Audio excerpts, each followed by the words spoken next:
जय हिंद दोस्तों, स्वागत है आप सभी का आज की एक नई वीडियो में। दोस्तों आज की इस वीडियो में आप सभी के सामने यूपी बोर्ड क्लास 9 हिंदी काव्य का पहला चैप्टर जो कि है कबीरदास जी की साखी, ठीक है, लेकर के आ चुका हूं। इस वीडियो में इस पूरे चैप्टर की बहुत ही अच्छे से आप सभी को व्याख्या बताऊंगा। बस आप सभी लोग वीडियो में अंतिम तक जुड़े रहें और ध्यान से वीडियो को देखते रहें। देखिए, व्याख्या तो मैं आपको बताऊंगा ही साथ आप लोगों को अपना नोट्स कैसे बनाना है, संदर्भ, प्रसंग, व्याख्या, सारी चीजें मैं एक एक चीज आपको बताऊंगा। एक भी डाउट आपके दिमाग में नहीं रहेगा। बस आप सभी लोग वीडियो में अंतिम तक जुड़े रहें और ध्यान से वीडियो को देखते रहें। तो चलिए हम लोग बिना देरी के आज की इस वीडियो की शुरुआत करते हैं और कबीरदास जी की साखी को अच्छे से समझ लेते हैं, ठीक है। तो पहला दोहा है दोस्तों हमारे सामने। सतगुरु हम सूरीज करी एक कहा प्रसंग, बरस्या बादल प्रेम का भीज गया सब अंग। तो देखिए दोस्तों, यहाँ पर कबीरदास जी कहते हैं कि मेरे सतगुरु यानी सच्चे गुरु, सतगुरु का मतलब सच्चे गुरु। तो कबीरदास जी कहते हैं कि मेरे सच्चे गुरु, हमसू मतलब मुझसे, रीझ करी मतलब प्रसन्न होकर, रीझ माने प्रसन्न होना, करी माने होना, ठीक है। तो मेरे सच्चे गुरु ने मुझसे प्रसन्न होकर के, ठीक है, मेरे सच्चे गुरु ने मुझसे प्रसन्न होकर के एक कहया प्रसंग, एक माने एक, कहया माने बताया, प्रसंग माने उपदेश, ठीक है। यानी मेरे सच्चे गुरु ने मुझसे प्रसन्न होकर के मुझे एक ऐसा उपदेश दिया या मुझे एक ऐसा प्रसंग बताया या मुझे एक ऐसी ज्ञान की बात बताई जिससे हुआ क्या, ये हुआ कि बरस्या बादल प्रेम का। बरस्या माने बरसने लगा, बादल माने बादल, प्रेम का मतलब ईश्वर प्रेम रूपी बादल, ठीक है। कैसे बादल? ईश्वर प्रेम रूपी बादल। यानी गुरु ने जो ज्ञान मुझे बताया, मेरे सच्चे गुरु ने जो मुझे ज्ञान दिया, उससे क्या हुआ कि मेरे मन में ईश्वर प्रेम रूपी बादल बरसने लगे। ईश्वर प्रेम रूपी बादल बरसने का क्या मतलब है कि मेरे अंदर ईश्वर के प्रति प्रेम उत्पन्न हो गया, ठीक है। साथ ही उस बादल की बारिश से क्या हो गया, भीज गया सब अंग। यानी मेरा अंग अंग भीग गया, अर्थात मेरे पूरे शरीर में, मेरे पूरे मन में ईश्वर के प्रति प्रेम जो है वो उत्पन्न हो गया, ठीक है। तो मेरे सच्चे गुरु ने मुझसे प्रसन्न होकर के एक ऐसा उपदेश दिया या एक ऐसा ज्ञान की बात बताते हैं जिससे क्या हुआ कि ईश्वर प्रेम रूपी बादल की बरसात होने लगी और उसी बरसात में मेरा अंग अंग भीग गया। कहने का तात्पर्य है कि गुरु के उपदेश से प्रेरित होकर के कबीरदास जी के मन में ईश्वर के प्रति प्रेम उत्पन्न हो गया, ठीक है। अब आपको अगर नोट्स बनाना है तो आप लोग एक तरफ लिखेंगे सतगुरु हमसू यानी शुरू के दो तीन शब्द, दूसरी तरफ आपको लिखना है अंतिम के दो शब्द यानी सब अंग। आप तीन शब्द भी लिख सकते हैं, कोई दिक्कत नहीं है। ये ऐसे क्यों लिखते हैं? ऐसे इसलिए लिखते हैं ताकि यहाँ से यहाँ तक की हम व्याख्या कर रहे हैं ये चीज हम दर्शा सके, ठीक है दोस्तों। उसके बाद आपको संदर्भ हेडिंग डालना है। अगर आपसे संदर्भ एग्जाम में पूछा जाए तो संदर्भ लिखेंगे प्रस्तुत दोहा हमारी पाठ्य पुस्तक हिंदी के काव्य खंड में संकलित साखी नामक पाठ से लिया गया है जिसके रचयिता कबीरदास जी हैं। याद रखना इस पाठ के सभी दोहों में यही संदर्भ होगा, तो हम अलग अलग नहीं बताएंगे। सभी दोहा जितने भी हम आपको पढ़ाएंगे आगे दोहे, सभी में संदर्भ सेम रहेगा, तो आप लोग इसी को सब में लिख लीजिएगा, ठीक है। प्रसंग अलग अलग रहेगा, ठीक है। तो प्रसंग में लिखेंगे कि प्रस्तुत दोहे में कबीर ने जीवन में गुरु के महत्व को बताया है। भाई गुरु का क्या महत्व हमारे जीवन में होता है। व्याख्या में लिखेंगे कबीरदास जी कहते हैं कि मेरे गुरु ने मुझसे प्रसन्न होकर के मुझे एक ऐसा उपदेश दिया जिससे मेरे हृदय में ईश्वर के प्रति प्रेम उत्पन्न हो गया। वह उपदेश मुझे ऐसा लगा मानो ईश्वर प्रेम रूपी जल से भरे बादल बरसने लगे हों और उसी वर्षा में मेरा अंग अंग भीग गया हो, ठीक है दोस्तों। चलिए अगला दोहा हमारे सामने आ चुका है। आप लोगों को यदि पहला दोहा समझ में आया है तो आप लोग वीडियो को लाइक जरूर कर दीजिएगा। अगला दोहा है राम नाम के पट तरे देबे को कछु नाही, क्या ले गुरु संतोषिए हौस रही मन माही। यहाँ पे कबीरदास जी कहते हैं कि मेरे गुरु ने जो मुझे राम नाम रूपी अनमोल खजाना दिया है, मेरे गुरु ने जो मुझे राम नाम रूपी अनमोल खजाना दिया है, उस खजाने के पटतरे माने बदले में, ठीक है। जैसे हम किसी से कोई चीज लेते हैं तो हम उसके बदले में उसको कोई दूसरी चीज दे देते हैं, तो वही चीज यहाँ पे कबीरदास जी कहते हैं कि मेरे सच्चे गुरु ने जो मुझे राम नाम रूपी खजाना दिया है उसके बदले में देबे को मतलब देने के लिए, कछु नाही मतलब मेरे पास कुछ नहीं है, ठीक है। क्योंकि भाई राम नाम रूपी खजाना ही ऐसा है कि उसके बराबर कोई ऐसी वस्तु ही नहीं है जिसे मैं अपने गुरु को दे सकूं, ठीक है। आगे कहते हैं क्या ले गुरु संतोषिए, तो मुझसे मेरे गुरु जी क्या ले लें, मुझसे मेरे गुरु जी क्या ले लें कि मुझे संतोष उत्पन्न हो जाए। संतोषीय मतलब मैं संतुष्ट हो जाऊं, मुझे ये खुशी हो कि हाँ चलो मैंने गुरु जी को कुछ तो दिया। यानी मेरे सच्चे गुरु मुझसे क्या ले लें कि मुझे संतोष हो जाए। ठीक है, ये हौस मन ये अभिलाषा रही मन माही, मतलब मेरे मन में ही, माही मतलब में, रही माने रह जाती है। अर्थात ये अभिलाषा मेरे मन में ही रह जाती है कि मेरे सच्चे गुरु मुझसे क्या ले लें कि मुझे संतोष उत्पन्न हो जाए, है ना। मुझे मैं ये संतोष कर सकूं कि हाँ चलो राम नाम के बदले, एक खजाने के बदले मैंने कुछ तो उनको दिया, है ना। ये अभिलाषा मेरे मन में रह जाती है। तो आपको अब एक तरफ लिखना है राम नाम, दूसरी तरफ मन माही। संदर्भ पूर्वक का मतलब है कि भैया जैसे पहले दोहा में हम बताए थे सेम टू सेम उसी को कॉपी पेस्ट यहाँ पे कर देना है। ठीक है, प्रसंग में लिखेंगे कबीर जी कहते हैं कि जिस गुरु ने मुझे ज्ञान प्रदान किया है उसके बदले में मेरे पास देने को कुछ नहीं है। ठीक है, कबीरदास जी का कहना है कि गुरु ने मुझे राम नाम दिया है, उसके समान बदले में देने को मेरे पास कुछ नहीं है। ठीक है, तो फिर मैं गुरु को क्या देकर संतुष्ट करूं, कुछ देने की अभिलाषा मन के भीतर ही रह जाती है। ठीक है, भाव यह है कि गुरु ने मुझे राम नाम का ऐसा ज्ञान दिया है कि मैं उन्हें उसके बदले में कोई भी दक्षिणा देने में असमर्थ हूँ। कोई भी ऐसी चीज नहीं है जो इस ज्ञान के बराबर तुलना कर सके, है ना, जो मैं उन्हें वापस कर सकूं।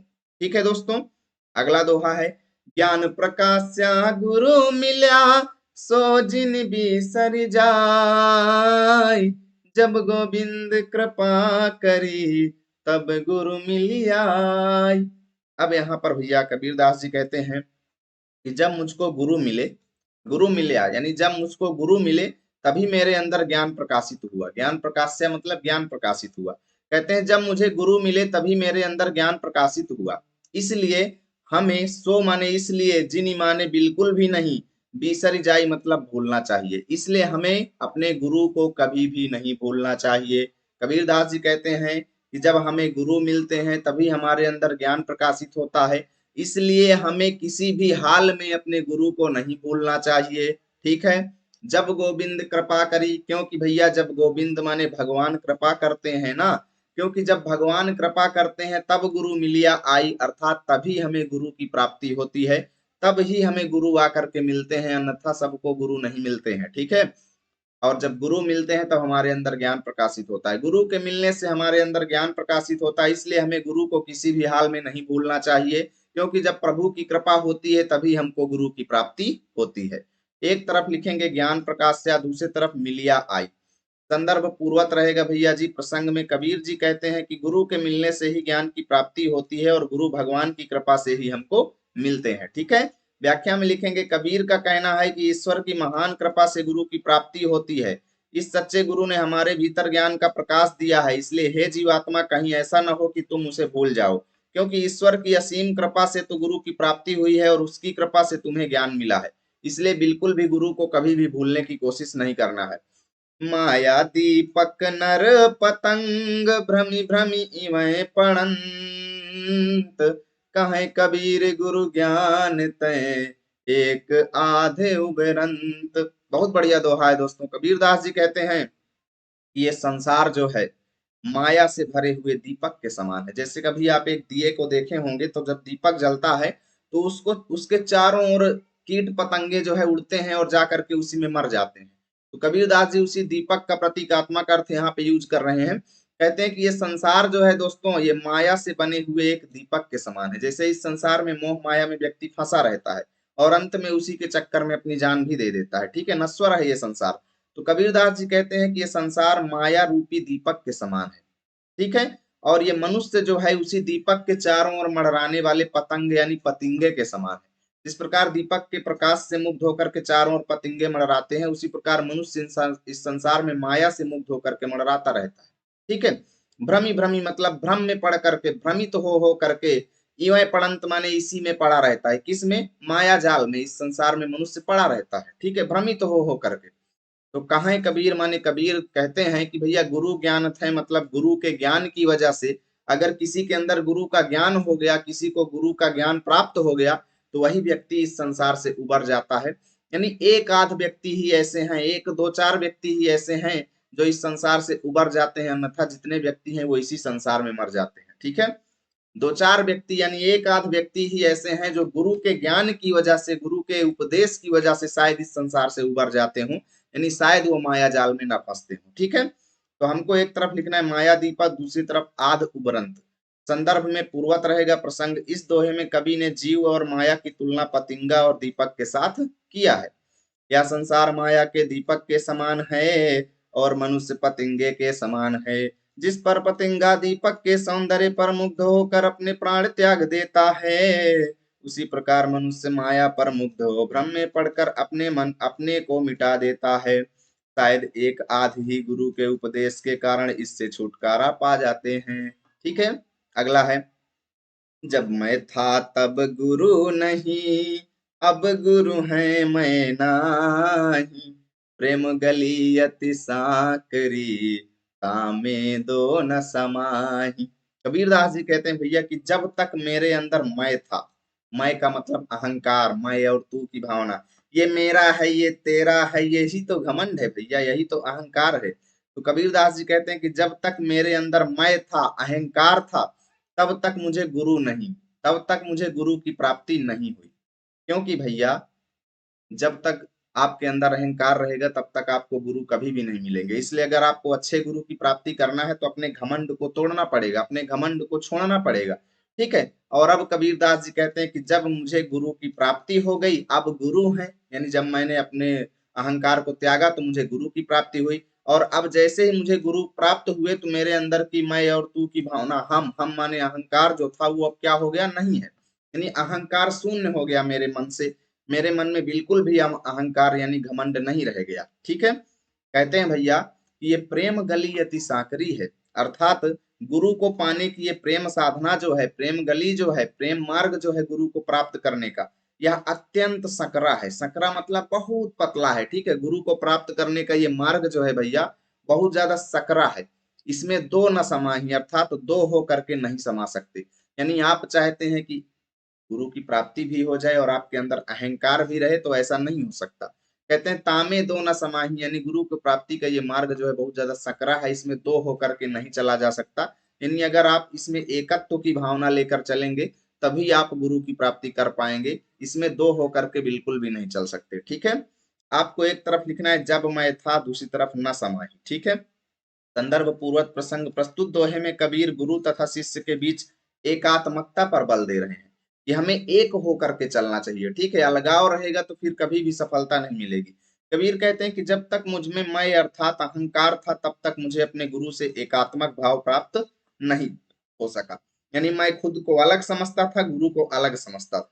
जब तक मेरे अंदर मैं था, अहंकार था। ठीक है, मैं गुरु और स्वयं को दो दो समझता था। ठीक है, अतः मैं प्रेम साधना में असफल हो जाता था, फेल हो जाता था।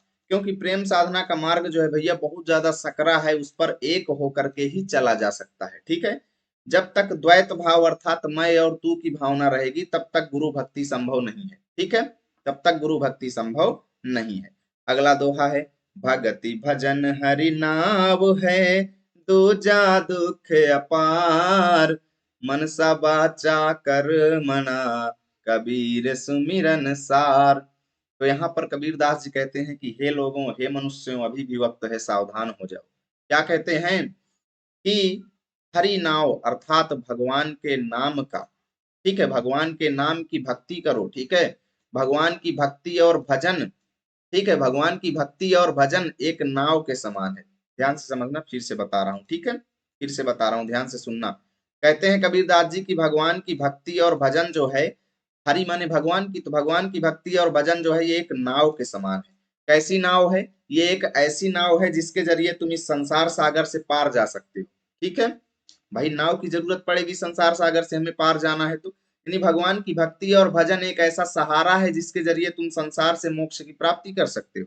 ठीक है, वरना भैया, दूजा माने वरना भैया, इस संसार में अपार दुख है। अपार दुख मतलब अनलिमिटेड दुख है जिसकी कोई लिमिट ही नहीं है। ठीक है भैया, भगवान की भक्ति और भजन ही एक ऐसा मार्ग है जिससे तुम इस संसार सागर से पार जा सकते हो, अन्यथा इस संसार में भरा पड़ा है दुख, अपार दुख है। ठीक है, इसीलिए कबीरदास जी कहते हैं कि मन से, मनसा माने मन से, वाचा माने वाणी से यानी वचन से, और कर्मणा माने कर्म से। ठीक है, मन वचन और कर्म से भैया कबीरदास जी कहते हैं कि सुमिरण करो, जपो, सुमिरण करो। किसका? सार, सार माने परमात्मा का यानी ईश्वर का सुमिरण करो।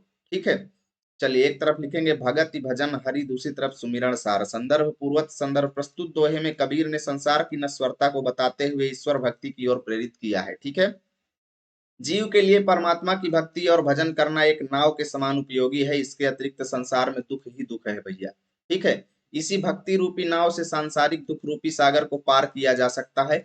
इसलिए मन वचन और कर्म से परमात्मा का स्मरण करना चाहिए, यही जीवन का परम तत्व है। ठीक है, अगला है कबीर चित्त चमंकिया, चहु दिस लागी लाई, हरि सुमिरन हाथों घड़ा, बेगे हुले हु बुझाई। कबीरदास जी कहते हैं भैया कि मेरे चित्त में एक बात चमक गई। कबीरदास जी कहते हैं मेरे चित्त में अर्थात मेरे मन में एक बात चमक गई, अर्थात एक बहुत अच्छी बात मेरे मन में याद आ गई। कहते हैं कि जब मैं देखता हूं तो चहु दिस माने इस संसार में चारों ओर लागी मतलब लगी हुई है, लाई मतलब आग लगी हुई है। कबीरदास जी कहते हैं कि मैं जब इस संसार में चारों ओर देखता हूं तो मुझे आग लगी दिखाई देती है। कैसी आग? विषय वासनाओं की आग लगी हुई है। विषय वासनाओं का क्या मतलब है कि लोग जो है अपने अपने स्वार्थ के लिए परेशान है, विषय वासनाओं में लोग लिप्त हो चुके हैं, मोह माया में लोग फंसे हुए हैं। ठीक है, कबीरदास जी कहते हैं मैं चारों ओर देखता हूं तो मुझे विषय वासनाओं की आग लगी दिखती है। ठीक है, तो कबीरदास जी कहते हैं कि भैया अगर तुम इन विषय वासनाओं की आग से बचना चाहते हो तो तुम्हारे हाथ में हरि सुमिरन अर्थात भगवान का नाम स्मरण रूपी घड़ा है। हरि सुमिरन मतलब भगवान का नाम रूपी जप। ठीक है, भगवान के नाम जपो और यह एक घड़े के समान है। इसी घड़े से तुम अपने विषय वासनाओं की आग को बुझा सकते हो। यानी भगवान के सुमिरन का जो भगवान के नाम का सुमिरन जो है ये तुम्हारे हाथ में एक घड़े की तरह है। इसके जरिए तुम बेगे हो मतलब शीघ्र ही अपने विषय वासनाओं की आग को बुझा लो। ठीक है, लेहु बुझाई मतलब बुझा लो, अन्यथा तुम भी मृत्यु को प्राप्त हो जाओगे। अभी भी वक्त है तुम्हारे पास। हरि सुमिरन माने भगवान के नाम स्मरण रूपी घड़ा है, इसके जरिए तुम अपने विषय वासनाओं की आग को बुझा सकते हो। ठीक है, तो कबीर चित्त एक तरफ लेहु बुझाई दूसरी तरफ। संदर्भ पूर्वक प्रसंग इसमें कबीरदास जी ने बताया है कि विषय रूपी अग्नि ईश्वर के नाम स्मरण से ही शांत हो सकती है। व्याख्या, कबीर का कहना है कि इस संसार में सब जगह विषय वासनाओं की आग लगी हुई है, मेरे मन में भी विषय वासनाएं उमड़ रही है। ठीक है, कबीर अपने मन को कहते हैं कि हे मन, तेरे हाथ में ईश्वर स्मरण रूपी जल का घड़ा है, जिससे तू शीघ्र ही वासनाओं की आग बुझा ले। ठीक है, देखिए दोस्तों, आपके लिए एक इंफॉर्मेशन है। यदि आप नए बच्चे हैं और आगे आप यूपी बोर्ड में है 9th से 12th तक की हिंदी पढ़ना चाहते हैं तो आप इसी चैनल को अभी के अभी सब्सक्राइब कर लो, क्योंकि 9 से 12 तक की हिंदी ऐसे ही हमारे चैनल पे प्रति वर्ष पढ़ाई जाती है और इस बार भी हम पढ़ाएंगे आपको एक एक चैप्टर अच्छे से। तो आप लोग चैनल को सब्सक्राइब करके रखें। ठीक है, चलिए अगला है अंसड़िया झाई पड़ी, पंथ निहारी निहारी, जी भड़िया छाला पड़ा, राम पुकारी पुकारी। तो यहाँ पे कबीरदास जी कहते हैं कि भैया एक व्यक्ति है या कह लो एक जीवात्मा है जो परमात्मा की प्रतीक्षा कर रही है। ठीक है, परमात्मा को प्राप्त करने की कोशिश कर रही है एक जीवात्मा। उस जीवात्मा की अंसड़ियां माने आंखों में झाइयां पड़ गई हैं भैया। राह देखते देखते कि कभी तो ईश्वर की प्राप्ति होगी, है ना। राह देखते देखते उसकी आंखों में झाइयां पड़ गई हैं। पंथ निहारी निहारी मतलब पंथ माने रास्ता, निहारी निहारी मतलब देखते देखते। उसकी जीभ हड़ियां माने जीभ में छाले पड़ गए हैं। राम पुकारी पुकारी अर्थात परमात्मा का नाम जपते जपते, परमात्मा के पंथ यानी राह निहारते निहारते आंखों में झाइयां पड़ गई हैं। परमात्मा का नाम पुकारते पुकारते जीभ में छाले पड़ गए हैं, परंतु अभी भी उसको परमात्मा की प्राप्ति नहीं हुई है। क्यों? क्योंकि कबीरदास जी कहते हैं कि केवल राह राह निहारना और नाम पुकारना ही काफी नहीं है। हमें तन मन और धन से उनको यानी परमात्मा की भक्ति करनी चाहिए। हमें अपने दिल से भक्ति करनी चाहिए, तभी हमको परमात्मा की प्राप्ति होगी, है ना। तो अंसड़ियां झाई एक तरफ, पुकारी पुकारी दूसरी तरफ। संदर्भ पूरक प्रसंग इस दोहे में संत कबीर ने विरह से व्याकुल जीवात्मा के दुख को व्यक्त किया है। ठीक है, कबीर का कहना है कि भैया जीवात्मा बड़ी व्याकुलता से परमात्मा की प्रतीक्षा कर रही है। ठीक है, भगवान की बाट जोहते जोहते उसकी आंखों में झाइयां पड़ गई हैं, फिर भी उसे ईश्वर के दर्शन नहीं हुए हैं। जीवात्मा परमात्मा का नाम जपते जपते थक गई, उसके जीभ में छाले भी पड़ गए, परंतु उसे ईश्वर की प्राप्ति नहीं हुई। क्योंकि भैया सच्ची लगन, सच्चे प्रेम तथा मन की पवित्रता के बिना ईश्वर इस प्रकार नाम जपना और बाट जोहना व्यर्थ है। इससे आपको ईश्वर की प्राप्ति नहीं होगी। आपको सच्ची लगन, सच्चे प्रेम और मन की पवित्रता के साथ नाम जपना चाहिए, तभी ईश्वर की प्राप्ति होगी। अगला है, झूठे सुख को सुख कहें, मानत है मन मोद, जगत चबैना काल का, कछु मुख में कछु गोद। कबीरदास जी कहते हैं भैया इस संसार के व्यक्ति कितने मूर्ख हैं। कबीरदास जी कहते हैं कि इस संसार के व्यक्ति इतने मूर्ख हैं कि इस संसार के झूठे सुख को अपना सच्चा सुख मानते हैं। झूठे सुख को सुख कहें, हमारा इतना बड़ा घर है, हमारे गाड़ी है, हमारे बंगला है, हमारे क्या नहीं, हमारे पास बहुत पैसा है, ठीक है ना। यानी इस संसार के व्यक्ति झूठे सुख को ओरिजिनल सुख मानते हैं, यानी सुख कहते हैं। और मानत है मनमोद, अर्थात मानते हैं मन में मोद, अर्थात मन में बहुत ज्यादा मोद माने प्रसन्नता, यानी खुश रहते हैं इस बात को मान करके कि हम झूठे सुख को सुख भी कहते हैं और मन में बहुत ज्यादा प्रसन्न होते हैं, कबीरदास जी कहते हैं, ठीक है। परंतु कबीरदास जी कहते हैं इन व्यक्तियों को ये नहीं पता है, ये जगत माने संसार जो है ये काल यानी मृत्यु के चबैने के समान है। काल, काल माने मृत्यु जो है इस संसार को एक दिन खा जाएगा, ठीक है। ये संसार जो है काल के चबाने के समान है। जैसे चबाना हम लोग सुबह चबाते हैं ना, खाते हैं, वैसे ही ये संसार भी काल के चबाने के समान है, जो कछु मुख में अर्थात जो कुछ उसके मुंह में जा चुका है और कछु गोद यानी कुछ उसकी गोद में पड़ा हुआ है। यानी भैया ये संसार जो है काल यानी मृत्यु के बंधन में बंधा हुआ है, एक न एक दिन इस संसार का अंत तो होना ही होना है, कबीरदास जी कहते हैं, ठीक है। कि ये संसार जो है काल यानी मृत्यु के चबाने के समान है, जो कुछ उसके मुंह में पड़ा हुआ जा चुका है और कुछ खाने के लिए उसकी गोद में पड़ा हुआ है। तो झूठे सुख को एक तरफ, कछु गोद दूसरी तरफ। संदर्भ तो पूर्वत ही है, इसको क्या देखना। प्रसंग यानी प्रस्तुत साखी में कबीर जी ने सांसारिक सुख को मिथ्या बताते हुए इस संसार की असारता यानी नश्वरता को स्पष्ट किया है, ठीक है। कबीर कहते हैं कि अज्ञानी मनुष्य सांसारिक सुखों को, जो कि मिथ्या और परिणाम में दुखदाई हैं, ऐसे सुखों को सच्चे सुख समझते हैं और मन में बड़े प्रसन्न होते हैं। ये भूल जाते हैं कि ये संसार जगत काल यानी संसार सारा जगत जो है काल के चबैना यानी चना इत्यादि के समान है, जिसमें से कुछ उसके मुंह में जा चुका है और कुछ भक्षण किए जाने यानी खाने के लिए उसकी गोद में पड़ा हुआ है, ठीक है। जब मैं था तब हरि नहीं, अब हरि है मैं नाही, सब अंधियारा मिट गया, जब दीपक देखा माही। कबीरदास जी कहते हैं कि जब तक मेरे अंदर मैं था अर्थात घमंड था, तब तक मुझे हरि नहीं, अर्थात तब तक मुझे हरि माने भगवान की प्राप्ति नहीं हुई। जब तक मेरे अंदर घमंड था तब तक मुझे भगवान की प्राप्ति नहीं हुई, और अब हरि है तो मैं नहीं। और जैसे ही मुझे भगवान की प्राप्ति हुई तो मेरे अंदर कमाई यानी घमंड जो है वो नहीं है, अर्थात गायब हो गया। यानी भगवान की कृपा से मेरे मन का सारा घमंड भी दूर हो गया।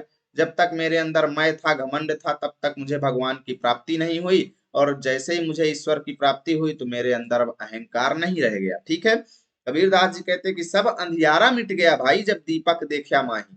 यानी जब मुझको ज्ञान रूपी दीपक, ठीक है, या कह लो प्रभु, जब जैसे ही मैंने प्रभु रूपी दीपक को देखा, यानी प्रभु जैसे ही मुझे अपना दर्शन दिए, ठीक है, प्रभु जैसे ही मुझे अपना दर्शन दिए, यानी मैंने प्रभु के दर्शन रूपी दीपक को जैसे ही मैंने माही मतलब मैंने देखा, मैंने देख लिया, ठीक है। जब मैंने प्रभु के दर्शन रूपी दीपक को मैंने देख लिया तो मेरे मन का सब अंधियारा यानी सारा अंधेरा मिट गया, ठीक है। मेरे मन का सारा अंधकार, सारी बुराइयां दूर हो गई जब मैंने प्रभु के दर्शन कर लिए, ठीक है।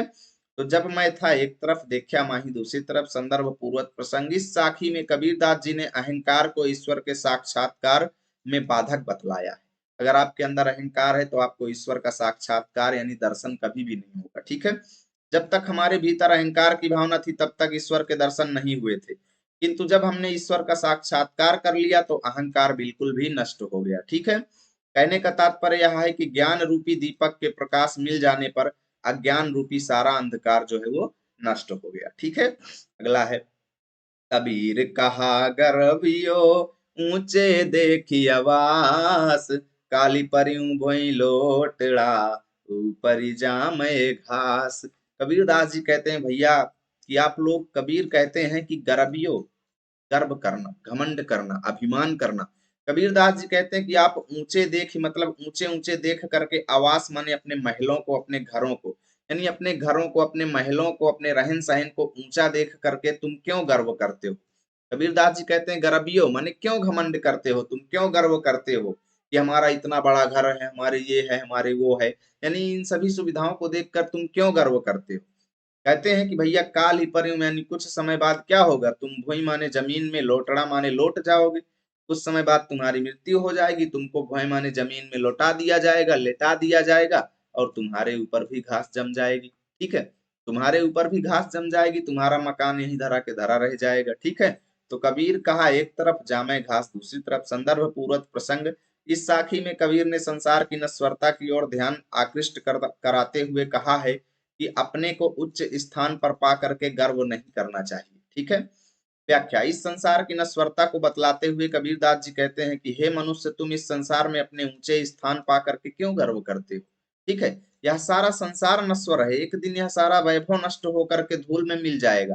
वैभव मतलब सारी प्रॉपर्टी, ठीक है, नष्ट होकर के धूल में मिल जाएगी और उस पर घास जम जाएगी, अथवा तुम्हें कल भूमि पर लेटना पड़ेगा, अर्थात तुम भी कल काल कवलित हो जाओगे। काल कवलित होने का मतलब तुम भी मृत्यु से ग्रस्त हो जाओगे। ठीक है, और लोग तुम्हें मिट्टी में दफना देंगे और उस पर घास जम जाएगी। कितना बड़ी बात कबीरदास जी कह रहे हैं। अगला है, यह ऐसा संसार है जैसा सैंबल फूल, दिन दस के व्यवहार को झूठे रंग न भूल। कबीरदास जी कहते हैं कि यह ऐसा संसार है, कि आज का संसार ऐसा है कि जैसा सेमल का फूल होता है। सेमल माने सेमल का फूल। सेमल का फूल आप लोग देखे होंगे, कभी वो लाल लाल रहता है, फिर उसमें से फिरिंगी बन जाती है, जिसको हम लोग बचपन में तोड़ के ऐसे नचाया करते थे। ठीक है, तो कहते हैं यहाँ पे कबीरदास जी कहते हैं, अब देखिए सेमल का फूल क्या होता है, दिखने में कितना सुंदर लगता है ना, बहुत ज्यादा सुंदर रहता है, लेकिन उसकी सुंदरता कुछ ही दिन होती है, 2-4 दिन बाद वो फूल जो है फल में परिवर्तित हो जाता है। तो कबीरदास जी कहते हैं कि भैया ये संसार जो है, ये सेमल के फूल के जैसा है। ठीक है, ये संसार सेमल के फूल के जैसा आपको सुंदर दिखता है, लेकिन ये वास्तव में सुंदर नहीं है। ठीक है, ये सेमल के फूल की तरह आपको सुंदर दिखता है, लेकिन सुंदर नहीं है। कहते हैं इसीलिए इस संसार में दिन दस के व्यवहार को, ठीक है, झूठे रंग न भूली, अर्थात दिन दस के व्यवहार के लिए, यानी 2-4 दिन की सुंदरता के लिए आप झूठे रंग ना भूली, यानी इस संसार के झूठे रंग में ना पड़ो। ठीक है, यानी कि थोड़ी बहुत सुंदरता अगर आपको इस संसार में दिख रही है, तो आप इस संसार के झूठे रंगों में मत पड़ो। ये संसार नश्वर है, ये आपको दूर से बहुत ज्यादा सुंदर दिख रहा है, ऐसा लगता है कि भाई संसार में कितनी सारी अच्छी चीजें हैं, लेकिन कबीरदास जी कहते हैं कि दिन दस के व्यवहार को, जिस तरह सेमल का फूल 2-4-10 दिन ही सुंदर रहता है, उसके बाद नष्ट हो जाता है, उसी तरह दिन दस के व्यवहार को, यानी ये संसार भी ज्यादा दिन के लिए नहीं है। ठीक है, 2-4 दिन इस संसार में थोड़ी बहुत, यानी अल्पकालीन, दिन दस के व्यवहार को मतलब है कि थोड़ी सी खुशियों के लिए तुम इस संसार के झूठे रंग में मत पड़ो। ठीक है, तो यह हूं ऐसा संसार एक तरफ न भूली दूसरी तरफ। संदर्भ पूर्वक प्रसंग। इस साखी में कबीर ने संसार को सेमल का फूल बताते हुए अल्पकालीन मतलब थोड़े समय के लिए सांसारिक रंगीनियों में, यानी संसार की सुंदरताओं में ना फंसने का उपदेश दिया है। ठीक है, तो संसार की असारता को बतलाते हुए कबीरदास जी का कहना है कि यह संसार सेमल के फूल की भांति सुंदर और आकर्षक। ठीक है, किंतु इसमें कोई सुगंध नहीं है। जैसे सेमल का फूल आप सूंघते हैं तो कोई गंध नहीं है, दिखने में बहुत सुंदर है, वैसे ही ये संसार भी सुंदर लगता है, लेकिन इसमें है कुछ नहीं है। जिस प्रकार से तोता सेमल के फूल पर मुग्ध होकर के उसके सुंदर फल की आशा में क्या करता रहता है, उस पर मंडराता रहता है, और अंत में उसे निस्सार रुई ही हाथ लगती है, क्योंकि वो फूल फल में बदलता है और वो उससे रुई बन जाती है, तोता को कुछ भी हाथ नहीं लगता है। ठीक है, इसी तरह इस संसार में भी है दोस्तों, ठीक उसी प्रकार यह जीव भी इस संसार की अल्पकालीन रंगीनियों में भूला हुआ है।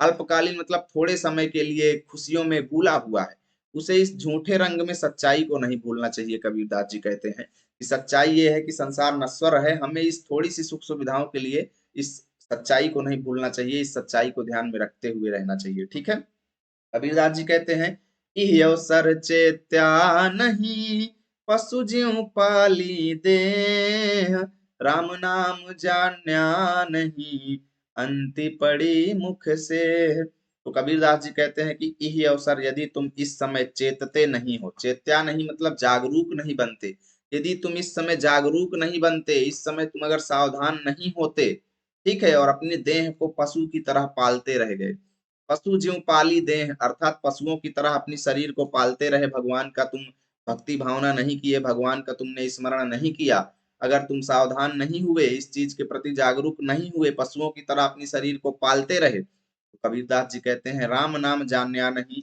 यदि तुम राम का नाम जान्या नहीं मतलब नहीं जपे, अगर तुम राम नाम स्मरण नहीं किए, राम का नाम नहीं जपे, तो अंत पड़ी मुख से, अर्थात अंत में तुम्हारे भी मुख माने मुख पर पड़ी मतलब पड़ जाएगी, सेह माने राख, अर्थात अंत में तुम्हारे मुख पर भी मिट्टी पड़ जाएगी, अर्थात तुम भी दफना दिए जाओगे, तुम्हारा भी नाश हो जाएगा। ठीक है।